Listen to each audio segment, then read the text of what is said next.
il servizio sanitario deve essere un servizio sanitario pubblico. Poi c'è naturalmente una struttura privata che agisce, ma la struttura privata non può sostituire la sanità pubblica, può essere complementare a una sanità pubblica, perché solo la sanità pubblica può garantire l'universalità delle prestazioni a tutti i cittadini.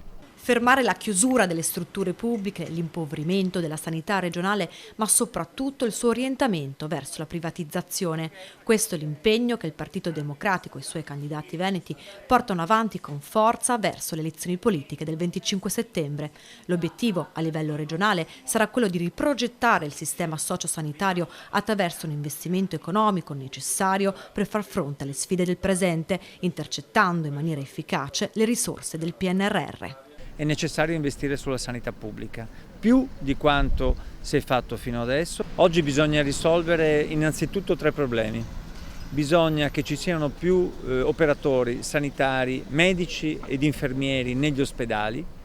Bisogna che ci sia una maggiore integrazione con il territorio in nome di quella medicina di carattere sociale e territoriale. Bisogna che vengano ridotte le liste d'attesa, perché i cittadini non possono aspettare mesi o anni per avere una visita specialistica o un intervento. E sono questi i principali temi di discussione del Partito Democratico al centro del tour Al cuore del Veneto, un viaggio in alcuni luoghi simbolo della regione per la valorizzazione della salute pubblica, un tour che parte dal cuore, questa volta geografico sanitario della regione, Castelfranco, ospedale di riferimento del SDUE Marca Trevigiana. Quello che ci preoccupa sono appunto i dati che stanno emergendo. Noi abbiamo registrato, grazie ai nostri consiglieri regionali, un aumento del 363% in questi ultimi 10 anni nell'ULSS 2 di strutture private, ambulatori, poliambulatori, laboratori di analisi. Il personale della sanità privata è quadruplicato. Poi abbiamo 77 zone in provincia di Treviso carenti di medici di base e infine abbiamo una situazione di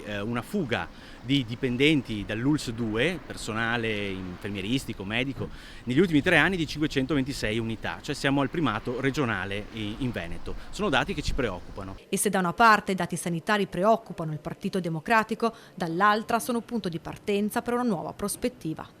Noi abbiamo bisogno di allontanarci da quello che è il modello sempre più simile a quello lombardo che sta venendo messo in atto, che è privatizzante, aziendalizzante, che tende a esternalizzare. Abbiamo bisogno di tornare a investire sulla medicina integrata di gruppo territoriale e sulle eccellenze del territorio.